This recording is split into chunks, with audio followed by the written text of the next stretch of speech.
So what is passive income? There's a definition of passive income that I really like, which is that it's income that requires little to no daily effort to maintain. So you can imagine getting passive income from property, from owning shares and receiving dividends, or from royalties for something you've created in the past.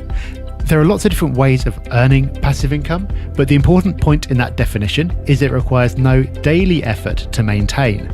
That doesn't mean that you don't have to make effort at some points. There will always be some kind of work involved. So there are lots of different ways that you can earn passive income, but the key word in there is maintain. This is about income that doesn't take much to keep it coming in once you've got it up and running. You are going to have to put effort in at the start. So passive income is not something magical that just appears. It's something where you do the work up front and then structure it in a way that you keep on getting paid even after you've stopped making the bulk of the effort. Right, let's make something very clear from the beginning. A lot of property investment isn't passive. So strategies like flipping, holiday lets, rent to rent, and many more are not passive strategies. Some people try and say they are, but they are not. You will need to put time and effort in to get results. So therefore, your income is not passive. You will make income if you do it well, but most strategies are not passive. If you have money, then there are strategies open to you that will allow you to earn a passive income from property. But if you don't have money, you are going to have to trade your time for income.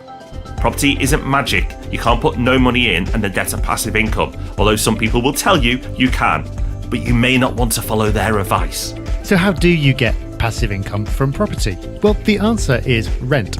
At its absolute simplest, you go to the effort of finding a property, buying it, putting a tenant in there, and then after that, yes, there will be some things to do, but broadly speaking, the rent continues to come in passively, whether you are doing anything on a particular day or not. So it's not exciting, it's not glamorous, but by far the most common way to make passive income from property, something that people have been doing for hundreds of years, is saving up, buying a property, renting it out, and then collecting the rental income that comes back in. You can, though, do a little bit more to maximize the amount of passive income that you can generate with the funds that you've got.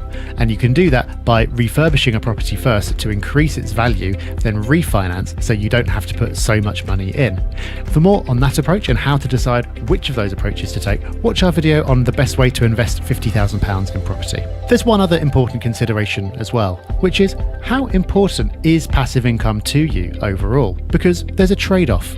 In general, the property that generates the most income month to month is not the property that's going to grow the most in value over the long term. So if passive income is what you really, really need and want, then it makes sense to make investments that maximize it. And for many people, that will be the case. That is what you should do. But there are other people who find the idea of passive income very seductive, but it's not going to make a big difference to their lives. What would make more of a difference is having assets that grow significantly in value over a decade or more. That's why it's important to be honest with yourself about how important passive income is. It's great, everyone would take it if they could get it, but is it what you really need? If it is, you'll be making one type of investment. If it's not, and you actually want the long-term growth, you'll be making a different type of investment. So you need to determine where on that scale you fall so you can decide which type of property you should be buying.